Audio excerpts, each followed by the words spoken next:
Welcome back to my channel. तो आज हम लोग आगे बढ़ते हैं हमारे नेक्स्ट टॉपिक पे। ओके, तो आईआर स्पेक्ट्रोस्कोपी चल रही थी, लेक्चर नंबर 5 पे हम पहुंच चुके हैं। तो आज लेक्चर 5 पे हम हमारे नेक्स्ट टॉपिक यानी कि selection rule for the vibrational spectroscopy पे बात करेंगे। ओके, तो सिलेक्शन रूल क्या बोलते हैं, जैसे आपको नाम से पता चल रहा है सिलेक्शन रूल मतलब कि सिलेक्शन रूल्स के अंदर आपको कुछ रूल्स पढ़ने होंगे जो कि ये डिटेक्ट करने में आपके लिए हेल्पफुल रहेंगे कि अगर आप किसी भी मॉलिक्यूल के लिए वाइब्रेशनल स्पेक्ट्रा बनाना चाह रहे हैं, वाइब्रेशनल स्पेक्ट्रा या फिर आप बोल सकते हैं आईआर स्पेक्ट्रा, जनरल टर्म में आप बोलते हैं आईआर एक्टिव है या फिर नहीं है, यानी कि कोई कंपाउंड आपको डिटेक्ट करना है कि वो कंपाउंड आपका आईआर एक्टिव है। आईआर एक्टिव मतलब ऐसे कंपाउंड को आप आईआर एक्टिव बोलेंगे जिनके लिए आप आईआर स्पेक्ट्रा, जो आपका स्पेक्ट्रा होता है, उसे आप ड्रॉ कर सकते हैं, इन्हें बोला जाता है आईआर एक्टिव। तो और जिनके लिए नहीं ड्रॉ कर सकते उन्हें आप बोलते हैं आईआर इनएक्टिव। तो सिलेक्शन रूल से आप क्या डिटेक्ट करते हैं, सिलेक्शन रूल से आप डिटेक्ट करते हैं कि कौन से कंपाउंड आपके आईआर एक्टिव है, यानी कि किन के लिए आप आईआर स्पेक्ट्रा ड्रॉ कर सकते हैं, और किन कंपाउंड को आप आईआर इनएक्टिव कहेंगे जिसके लिए कभी भी आप ये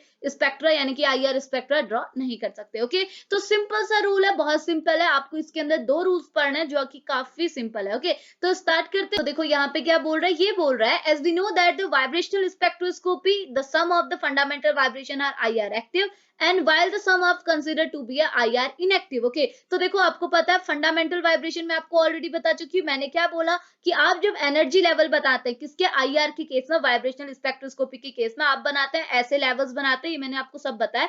इन लेवल्स को ये क्या है, आपके ट्रांजिशन लेवल है, ये आपकी ग्राउंड स्टेट है, ये एक्साइटेड स्टेट है, लेकिन कौन सी excited state, first excited state, ये सेकंड एक्साइटेड स्टेट, ये थर्ड एक्साइटेड स्टेट, ये फोर्थ एक्साइटेड स्टेट, ऐसे चलता रहता है। लेकिन आप आईआर स्पेक्ट्रोस्कोपी के टर्म में आप इसे एक्साइटेड स्टेट नहीं बोलते, आप क्या बोलते हैं, वाइब्रेशन लेवल। ये आपका जीरो वाइब्रेशनल लेवल है, ये आपका फर्स्ट वाइब्रेशन लेवल है, इसकी वैल्यू मैंने V0 लिखी है, ये लिखा है V1 यानी कि फर्स्ट वाइब्रेशन लेवल है, ये सेकंड है, ये आपका थर्ड वाइब्रेशन लेवल, और ये हो गया आपका फोर्थ वाइब्रेशनल लेवल। ओके, अब आपको पता है यहां से आप ऐसे करके क्या दिखाते हैं, एक्साइटेशन दिखाते हैं। तो फंडामेंटल वाइब्रेशन कब होगा, जब आप कहां से कहां एक्साइट होंगे, यानी कि V0 से V1 में, यानी कि आपका ग्राउंड स्टेट से फर्स्ट एक्साइटेड स्टेट में जो एक्साइटेशन होता है, जो वाइब्रेशन होता है, इसे आप बोलते हैं फंडामेंटल वाइब्रेशन। और मैं आपको पहले भी बता चुकी हूँ कि आपको दो टाइप की फंडामेंटल वाइब्रेशन पढ़ने होते हैं, एक तो होता है डायटोमिक मॉलिक्यूल में, और आपको पता है डायटोमिक मॉलिक्यूल में हमेशा फंडामेंटल वाइब्रेशन एक के इक्वल होते हैं, यानी कि एक ही फंडामेंटल वाइब्रेशन होगा।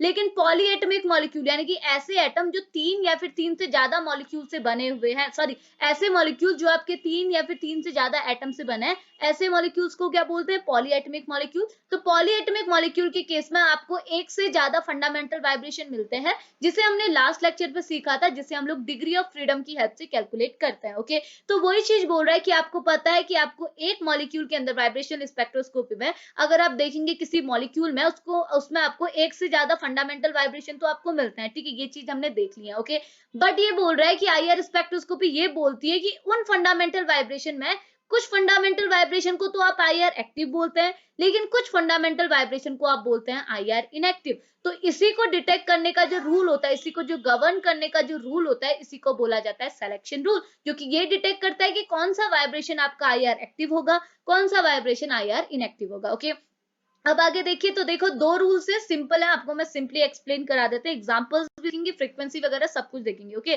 तो एग्जांपल पहला रूल हमारा क्या है, पहला रूल ये बोल रहा है कि आपको अगर मॉलिक्यूल को, देखो थ्योरी वगैरह मैंने सब लिखी है, आप जस्ट समझ लीजिए। ओके, तो ये पहला रूल, पहला सिलेक्शन रूल ये बोलता है कि आपका मॉलिक्यूल में अगर सेंटर ऑफ सिमेट्री प्रेजेंट है, यानी कि अगर आपके मॉलिक्यूल में सेंटर ऑफ सिमेट्री, आपको बताया था सेंटर ऑफ सिमेट्री मतलब अगर आप मॉलिक्यूल के सेंटर से लेफ्ट जाए या फिर राइट जाए या फिर ऊपर जाए या फिर नीचे जाए, अगर आपको सेम मॉलिक्यूल मिला, यहाँ अगर x है तो यहाँ भी x मिल गया, यहाँ y है तो यहाँ भी y मिल गया, इट मींस ये मॉलिक्यूल में आपको क्या मिलेगी, सेंटर ऑफ सिमेट्री, जो हम ग्रुप थ्योरी पे पढ़ चुके हैं। ओके, लेकिन अगर सिलेक्शन रूल क्या बोलता है, अगर मॉलिक्यूल के केस में आपको सेंटर ऑफ सिमेट्री मिल गई ना, ये मॉलिक्यूल का जो वाइब्रेशन होगा ये कभी भी क्या होगा, आईआर एक्टिव नहीं हो सकता, यानी कि इस टाइप के वाइब्रेशन को आप क्या बोलते हैं, आईआर इनएक्टिव बोलते हैं। इस वाइब्रेशन को आप बोलेंगे आईआर इनएक्टिव फंडामेंटल वाइब्रेशन, समझ में आया। लेकिन अगर आपके मॉलिक्यूल में क्या होगा, अगर आपके मॉलिक्यूल में सेंटर ऑफ सिमेट्री नहीं होगी, यानी कि वो सेंट्रोसिमेट्रिक नहीं होगा, तो उस केस में आप बोलेंगे वो जो आपका वाइब्रेशन है वो आपका वाइब्रेशन कौन सा है, आईआर एक्टिव वाइब्रेशन है। ओके, लेकिन एक और चीज मैंने आपको बोला है कि आईआर स्पेक्ट्रोस्कोपी और रमन स्पेक्ट्रोस्कोपी एक दूसरे की जस्ट उल्टी होती है। जो मॉलिक्यूल आपको क्या है आईआर स्पेक्ट्रोस्कोपी में आईआर इनएक्टिव मिलते हैं, वो रमन के केस में क्या होता है आईआर एक्टिव, और जो मॉलिक्यूल आपको आईआर के केस में क्या मिलता है एक्टिव, वो रमन में क्या बन जाते हैं इनएक्टिव। तो सिंपल सी बात है, एक दूसरे का जस्ट उल्टा है। ओके, अब देखो एग्जांपल के लिए यहाँ पर लिखा हुआ है, एक और चीज यहाँ पर लिखा है कि आप ऑर्गेनिक केमिस्ट्री में जितने भी फंक्शनल ग्रुप देखेंगे वो ज्यादा के ज्यादा मतलब बहुत ऐसे कम फंक्शनल ग्रुप होते हैं जिसमें आपको सेंटर ऑफ सिमेट्री मिलेगी, लेकिन most of the functional group क्या होते हैं आपके सेंट्रोसिमेट्रिक नहीं होते, जिसकी वजह से उन सब को आप क्या बोल सकते हैं आईआर एक्टिव। ओके, तो एक एग्जांपल की हेल्प से लेते हैं, जैसे लास्ट लेक्चर पे मैंने CO2 का एग्जांपल लेके आपको एक्सप्लेन किया था कि इसमें कितने आपको डिग्री ऑफ फ्रीडम की हेल्प से आप कैसे डिटेक्ट करेंगे कि इसमें कितने नंबर के क्या हो रहा है फंडामेंटल वाइब्रेशन है। तो आपको याद होगा तो हमने निकाला था कि CO2 के केस में 4 फंडामेंटल वाइब्रेशन होते हैं। ओके, जिसमें से क्या दो तो आपके क्या होते हैं स्ट्रेचिंग वाइब्रेशन होते हैं, दो बेंडिंग वाइब्रेशन होते हैं। मैंने बताया था स्ट्रेचिंग वाइब्रेशन को आप कैसे कैलकुलेट कर सकते हैं, अगर आपको पता चल गया कितने नंबर के वाइब्रेशन है, तो उसके बाद आप वाइब्रेशन की भी दो टाइप्स होते हैं आपको मालूम है, एक होता है स्ट्रेचिंग वाइब्रेशन, एक होता है बेंडिंग वाइब्रेशन। तो मैंने आपको बताया था कि कैसे आप डिटेक्ट कर सकते हैं कि स्ट्रेचिंग वाइब्रेशन कितने होंगे और बेंडिंग वाइब्रेशन कितने होंगे। तो हमें C2 में पता चलता है कि CO2 के केस में 4 तो आपके क्या होते हैं फंडामेंटल वाइब्रेशन होते हैं, जिसमें से आपके 2 स्ट्रेचिंग होंगे और 2 होंगे बेंडिंग। मैं आपको ऑलरेडी बता चुकी हूँ। ओके, तो अब आगे बढ़ते हैं, मैं एग्जांपल्स के थ्रू आपको बताती हूँ कि जैसे आपको पता चल गया कि CO2 क्या है पॉलीएटमिक मॉलिक्यूल है लेकिन लीनियर है, जिसके अंदर 4 फंडामेंटल वाइब्रेशन है, उसमें भी 2 आपकी स्ट्रेचिंग है 2 आपके बेंडिंग है। तो ये जो टोटल नंबर के वाइब्रेशन तो हो रहे हैं, इनमें से कौन से वाइब्रेशन को आप आईआर एक्टिव बोलेंगे और किसको बोलेंगे आईआर इनएक्टिव। ओके, तो मैंने सारी चीजें यहाँ लिखी है, अभी मैं आपको इसे बताऊंगी। पहले हम लोग दूसरा सिलेक्शन रूल पढ़ लेते हैं जो कि यहाँ पे है। ओके, तो दूसरा सिलेक्शन रूल क्या बोलता है आपको पता है, सिंपल सी बात, दूसरा सिलेक्शन रूल ये बोलता है कि अगर आपको किसी कंपाउंड को क्या बोलना है आईआर एक्टिव बोलना है, तो उस कंपाउंड में dipole moment must be change, यानी कि उसका डाइपोल मोमेंट चेंज होना ही चाहिए। क्यों?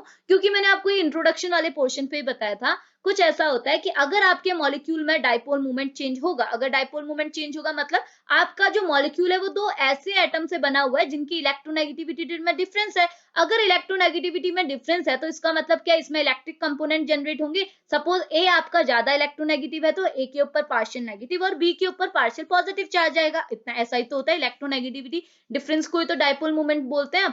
तो यहाँ पर देखो, अगर आपके मॉलिक्यूल में इलेक्ट्रिक कंपोनेंट जनरेट हुआ तब जाके जो आपकी आईआर रेडिएशन है इसका इलेक्ट्रिक कंपोनेंट, तो इसमें भी इलेक्ट्रिक कंपोनेंट होता है, इसमें अगर इलेक्ट्रिक कंपोनेंट तो जनरेट होता है, अगर इसका इलेक्ट्रिक कंपोनेंट आपके मॉलिक्यूल के इलेक्ट्रिक कंपोनेंट के साथ कोरिलेट कर गया, मैच कर गया, तो उस केस में ही आपका मॉलिक्यूल आईआर रेडिएशन को ट्रैप कर पाता है। अदरवाइज आपका मॉलिक्यूल आईआर रेडिएशन को ट्रैप नहीं कर पाता। यानी कि अगर आपके मॉलिक्यूल में क्या है, आपके मॉलिक्यूल में डाइपोल मोमेंट नहीं है, डाइपोल मोमेंट नहीं है तो इसमें क्या होगा, कोई चार्ज नहीं आएगा, मतलब कि इलेक्ट्रिकल कंपोनेंट जनरेट ही नहीं होंगे। अगर इलेक्ट्रिकल कंपोनेंट जनरेट नहीं होंगे तो आईआर का इलेक्ट्रिकल कंपोनेंट जो होगा वो इनके साथ मैच नहीं कर पाएगा, तो ये मॉलिक्यूल जो है वो आईआर को ट्रैप नहीं कर पाएंगे। ठीक है, तो आईआर एक्टिव होने के लिए मॉलिक्यूल के पास क्या होना चाहिए, डाइपोल मोमेंट होना चाहिए, यानी कि डाइपोल मोमेंट जो होता है वो 0 के इक्वल नहीं होना चाहिए, कुछ ना कुछ डाइपोल मोमेंट होना चाहिए। ओके, तो जनरली जो होता है आपके जो होमो एटमिक मॉलिक्यूल होते हैं, होमो एटमिक मॉलिक्यूल मतलब ऐसे मॉलिक्यूल जो सेम टाइप के एटम से बने होते हैं, इन्हें बोलते हैं होमो एटमिक मॉलिक्यूल।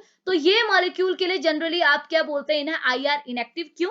क्योंकि इनके केस में आप देख सकते हैं, जैसे मैं बोलूं H2 है, H2 क्या है, आप ऐसे ही तो लिखेंगे, N2 को आप ऐसे ही तो लिखेंगे, चाहे ट्रिपल बॉन्ड है जो भी है, बस रिप्रेजेंट तो ऐसे करेंगे, O2 को ऐसे ही करेंगे। अब बताइए ऑक्सीजन की जो इलेक्ट्रोनेगेटिविटी होगी वो भी इस ऑक्सीजन की होगी, हाइड्रोजन दोनों सेम है, इसकी जो इलेक्ट्रोनेगेटिविटी वो इसकी भी, इसकी जो इलेक्ट्रोनेगेटिविटी वो इसकी भी। तो यहाँ पर को क्या है, कोई भी इलेक्ट्रिकल कंपोनेंट यानी कि डाइपोल मूवमेंट जनरेट नहीं होगा, जिसकी वजह से कोई भी आईआर रेडिएशन यहाँ ट्रैप नहीं होगी। इसके लिए इसकी वजह से क्या होता है, आप इसे आईआर इनएक्टिव कहते हैं, क्योंकि इसके लिए आप आईआर का जो प्लॉट है, इसका स्पेक्ट्रा है, उसे ड्रॉ नहीं कर सकते। समझ में आए? तो वो कंपोनेंट तो दूसरा सिलेक्शन रूल यही बोलता है कि dipole movement must be change, dipole movement change होना चाहिए। जैसे यहाँ पर को लिखा है इन मॉलिक्यूल में डाइपोल मूवमेंट चेंज नहीं है, वैसे दूसरे में अगर हेटेरोएटमिक मॉलिक्यूल बता दो तो हेटेरोएटमिक क्या होगा, जैसे मैं बोल दूं CO भी तो इन्हीं का जैसे है, बट कि हेटेरोएटमिक है, दो एटम से बना हुआ है, दो अलग अलग एटम से। ओके, तो ऑक्सीजन की इलेक्ट्रोनेगेटिविटी कार्बन से ज्यादा होती है, तो ऑक्सीजन के ऊपर पार्शियल नेगेटिव और कार्बन के ऊपर पार्शियल पॉजिटिव चार्ज है, और इसमें क्या होगा, इलेक्ट्रिकल कंपोनेंट जनरेट हो गया। तो इलेक्ट्रिकल कंपोनेंट जनरेट हुआ, जिसकी वजह से आप क्या बोलेंगे, इसका इलेक्ट्रिकल कंपोनेंट जब आईआर की इलेक्ट्रिकल कंपोनेंट से मैच हो जाएगा, उस टाइम पे जो आईआर रेडिएशन होगा वो यहाँ पर को ट्रैप हो जाएगी, और इसको आप आईआर एक्टिव कहेंगे, क्योंकि इसके लिए आप आईआर प्लॉट जनरेट कर सकते हैं। ओके, अब देखो ना, डाइपोल मूवमेंट का एक और रूल है, ये बोल रहा है अगर किसी मॉलिक्यूल में ज्यादा डाइपोल मूवमेंट बना, यानी कि कोई मॉलिक्यूल है जिसके लिए डाइपोल मूवमेंट की वैल्यू, डाइपोल मूवमेंट तो होगा बट ज्यादा डाइपोल मूवमेंट नहीं होगा, जैसे मैं बोलूं कार्बन और हाइड्रोजन के केस में इतना ज्यादा इलेक्ट्रोनेगेटिविटी डिफरेंस नहीं है ना, कार्बन और हाइड्रोजन दोनों एक टाइप के इलेक्ट्रोपॉजिटिव एलिमेंट है, तो इलेक्ट्रोनेगेटिविटी डिफरेंस इतना ज्यादा नहीं है, फिर भी हम कार्बन को नेगेटिव और हाइड्रोजन को पॉजिटिव कहेंगे, क्योंकि हाइड्रोजन जो है वो पीरियोडिक टेबल का सबसे ज्यादा पॉजिटिव एलिमेंट है। ओके, लेकिन यही मैं हाइड्रोजन को फ्लोरीन के साथ लगा दूं, तो बताइए, फ्लोरीन तो ऑब्वियस सी बात है इतना ज्यादा इलेक्ट्रोनेगेटिव है, और हाइड्रोजन मोस्ट, देखो फ्लोरीन आपका मोस्ट इलेक्ट्रोनेगेटिव है और हाइड्रोजन आपका मोस्ट इलेक्ट्रोपॉजिटिव, तो बताइए इन दोनों के केस में डाइपोल मूवमेंट ऑब्वियस सी बात है इसका ज्यादा होगा। तो ये बोल रहा है कि जो मॉलिक्यूल जिसमें ग्रेटर डाइपोल मूवमेंट होगा, उस मॉलिक्यूल का जो एब्जॉर्प्शन इंटेंसिटी होगी वो भी ज्यादा आएगी, यानी कि उसकी जो पीक होगी वो उतनी ही ज्यादा इंटेंस होगी, उसका एब्जॉर्प्शन उतना ही ज्यादा इंटेंस होगा। ओके, तो दो चीज हो गई। अब मैं आपको एक एग्जांपल के थ्रू बताती हूँ, ठीक है। तो देखो, जैसे CO2 में तो हमें सारी चीजें पता चल गई ना, CO2 में पता चल गया 4 फंडामेंटल वाइब्रेशन है, और देखो सारे रूल्स हमने पढ़ लिए, अब हम एक एग्जांपल से समझ रहे हैं, CO2 के एग्जांपल से, जिसके अंदर हमें नंबर ऑफ फंडामेंटल वाइब्रेशन भी पता है, दो, और फंडामेंटल वाइब्रेशन 4 है, जिसमें से दो आपकी स्ट्रेचिंग है, दो आपकी वो है बेंडिंग है। ओके, बट इनमें से अगर हमको चेक करना हो कि कौन सा आपका आईआर एक्टिव है, कौन सा इनएक्टिव है, तो कैसे चेक करेंगे। ओके, तो आगे बढ़िए, देखो आपको दिखा दिया, यहाँ पर आपके जो ये चार है, ये चारों के चारों क्या आपके फंडामेंटल वाइब्रेशन है। अब बोलेंगे आप कैसे हैं, तो देखो ये जो स्टार्टिंग के दो हैं, ये आपके कौन से हैं, स्ट्रेचिंग वाइब्रेशन, मैंने बोला दो स्ट्रेचिंग होंगे, दो बेंडिंग होंगे, ठीक है, तो मैंने कैलकुलेट करना सिखाया था लास्ट लेक्चर पे। ओके, तो ये दोनों क्या है, आपके स्ट्रेचिंग है, ये दोनों है आपके बेंडिंग। ओके, अब देखो अगर मैं आपको बताऊं स्ट्रेचिंग में क्या होता है, आपको पता है स्ट्रेचिंग वाइब्रेशन क्या होता है, ऐसा वाइब्रेशन जो बॉन्ड लेंथ के अलोंग हो रहा हो, बॉन्ड लेंथ के अलोंग हो रहा हो, उस वाइब्रेशन को आप बोलते हैं स्ट्रेचिंग वाइब्रेशन, और ऐसा वाइब्रेशन जो बॉन्ड एंगल के अलोंग हो रहा हो, उनसे आप बोलते हैं बेंडिंग वाइब्रेशन। तो आप देख सकते हैं ये दोनों वाले जो स्टार्टिंग के दो केस है, इसमें बॉन्ड लेंथ अफेक्ट हो रही है। कैसे, देखो पहले केस में आप क्या कर रहे हैं, बॉन्ड लेंथ को डिक्रीज कर रहे हैं, दोनों साइड से दबा रहे हैं, तो क्या होगा, सी छोटा हो जाएगा दोनों साइड का बॉन्ड लेंथ।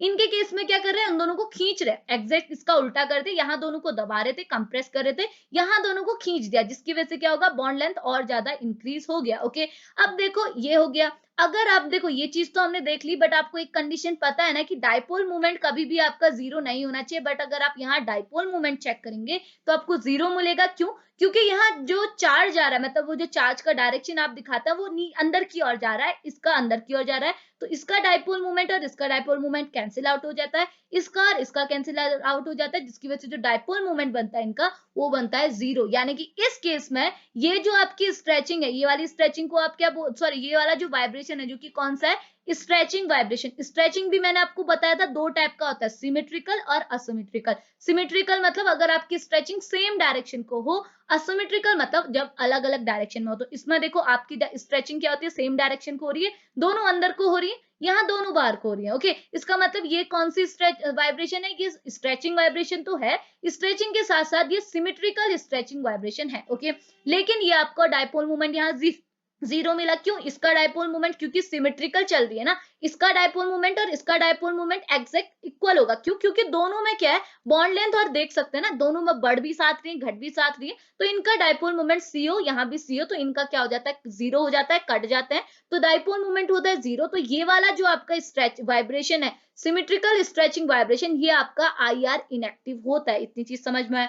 अगला केस देखो, ये वाला, ये भी आपका क्या होगा, स्ट्रेचिंग वाइब्रेशन होगा, लेकिन ये सिमेट्रिकल नहीं होगा, असिमेट्रिकल होगा। क्यों, क्योंकि देखो यहाँ पर को क्या है, जो आपके सी है सेम चीज है, लेकिन यहाँ पर को जो स्ट्रेचिंग हो रही है वो बॉन्ड लेंथ को देखो अंदर की ओर हो रही है, कार्बन ऑक्सीजन से कार्बन की ओर, लेकिन दूसरी वाली जो स्ट्रेचिंग हो रही है वो हो रही है कार्बन से ऑक्सीजन की ओर। ओके, यानी कि यहाँ पर को अगर आप देखेंगे स्ट्रेचिंग करने के बाद, तो इनकी बॉन्ड लेंथ तो घटेगी, क्योंकि ऑक्सीजन तो अंदर की ओर जा रहा है कार्बन की ओर, लेकिन ये वाली बॉन्ड लेंथ क्या हो जाएगी, बढ़ जाएगी, जिसकी वजह से इसका डाइपोल मूवमेंट जो होगा वो इसका डाइपोल मूवमेंट के साथ ऐड करेगा, ना कि एक दूसरे को कैंसिल आउट करेगा। ये तो डाइपोल मूवमेंट पर हमने पढ़ा होगा। तो यहाँ पर डाइपोल मूवमेंट कभी भी जीरो नहीं हो सकता, इसकी कुछ न कुछ वैल्यू होगी। इट मींस क्या होगा, ये वाला जो आपका वाइब्रेशन है, यानी कि कौन सा वाइब्रेशन, असिमेट्रिक, स्ट्रेचिंग, वाइब्रेशन। ये आपका कौन सा वाइब्रेशन होगा? ये होगा IR एक्टिव। इतनी चीज क्लियर है।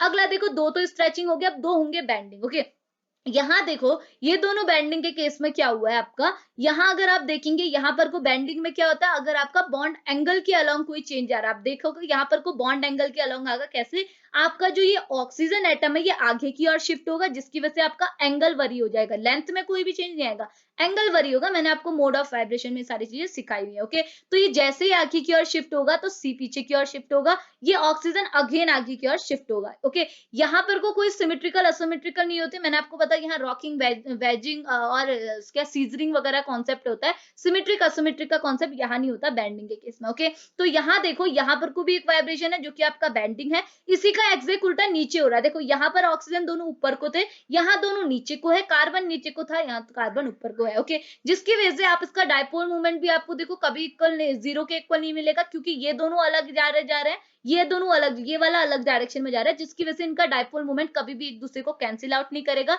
तो इन दोनों के केस में भी डायपोल मूवमेंट कभी भी जीरो के इक्वल नहीं आएगा। ओके, लेकिन ये दोनों आइडेंटिकल है। देखो, एक सेम ही चीज तो कह रही है ना, कार्बन एक डायरेक्शन में जा रहा है, ऑक्सीजन वाले एक डायरेक्शन में जा रहे हैं, तो इनका डायपोल मूवमेंट भी जीरो नहीं होता है। तो इन दोनों को आप क्या बोलते हैं? IR एक्टिव बोलते हैं। ठीक है, वो भी कौन से वाइब्रेशन है? ये है बेंडिंग वाइब्रेशन। ठीक है, तो आपको ओवरऑल क्या मिला कि आउट ऑफ 4 वाइब्रेशन, आपके CO2 में 4 फंडामेंटल वाइब्रेशन है, लेकिन उनमें से आपके 3 वाइब्रेशन को आप IR एक्टिव कहेंगे और एक वाइब्रेशन आपका इनएक्टिव हो गया। क्यों? इसका रीजन ये है कि वहां पर कोई डायपोल मूवमेंट जो था वो जीरो के इक्वल था। ओके, अब देखो, अगर मैं इनकी फ्रीक्वेंसी की वैल्यू भी बताऊं तो क्या होगा, अगर आप CO2 के लिए ग्राफ प्लॉट करेंगे, स्पेक्ट्रा बनाएंगे, तो वैल्यूज क्या आएंगी? तो ये बोल रहा है जो पहला वाइब्रेशन है वो तो आपका इनएक्टिव निकल गया, यानी कि ये जो वाइब्रेशन है वो इनएक्टिव है, समझा दिया। दूसरा जो वाइब्रेशन है वो एक्टिव है, तो एक्टिव है तो इसकी जो फ्रीक्वेंसी की रेंज होती है वो होती है 2350, यानी कि 2350 पर सेंटीमीटर। वैल्यूज आपकी पर सेंटीमीटर में होनी चाहिए, मैंने बताया, क्योंकि आप सब कुछ क्या है, वेव नंबर के टर्म में लेते हैं। ओके,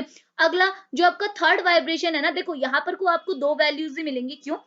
ये तो इनएक्टिव है, इसके लिए तो मिल नहीं सकती। एक तो इसकी मिली, एक मिलेगी इन दोनों की कंबाइंड। कंबाइंड क्यों? क्योंकि ये दोनों आइडेंटिकल हैं। ये क्या करते हैं? ओवरलैप करके एक ही साथ पीक देते हैं, जिनकी वैल्यू कहां तक होती है? 667 पर सेंटीमीटर की इसकी रेंज होती है, इसकी वैल्यू होती है। ओके, तो इन दोनों के यहाँ पर को लिखा है, ये जो ऑर्बिट है, जो आपका थर्ड और फोर्थ वाला जो वाइब्रेशन है, दोनों एक टाइप की बेंडिंग वाइब्रेशन है, तो आप देख सकते हैं दोनों आइडेंटिकल भी लग रहे हैं। तो फर्मी रेजोनेंस का जो आप कॉन्सेप्ट पढ़ेंगे वहां आपको ये सारी चीजें और क्लियर होंगी। तो ये बोल रहा है ये आपका डिजनरेटेड है। ओके, डिजनरेटेड बेंडिंग वाइब्रेशन है जो कि आइडेंटिकल है। तो ये दोनों क्या करते हैं? वो फर्मी रेजोनेंस वाला कॉन्सेप्ट लगा के एक ही साथ कंबाइंड पीक दे देता है मिलके। ओके, जिसकी वजह से जिनकी पीक क्या होती है? 667 पे आपको मिलती है। समझ में आए? तो ये है आपका ये क्या था आपका? ये है आपका selection rule for the vibrational spectroscopy. समझ में आए? तो 2 सिलेक्शन रूल आप ध्यान में रखिएगा। एक का एग्जांपल देखिए, आप चीजों को क्लियर करा सकते हैं। होप आपने चीजें समझी होंगी जो मैंने आपको एक्सप्लेन करने का ट्राई किया। ठीक है, तो वीडियो आपके लिए भी हेल्पफुल रहे, ऐसा हम उपेक्षा करते हैं, नहीं सॉरी, आशा करते हैं। तो अभी लेक्चर को यहीं पे फिनिश करेंगे, मिलेंगे नेक्स्ट लेक्चर पे, तब तक के लिए बाय बाय।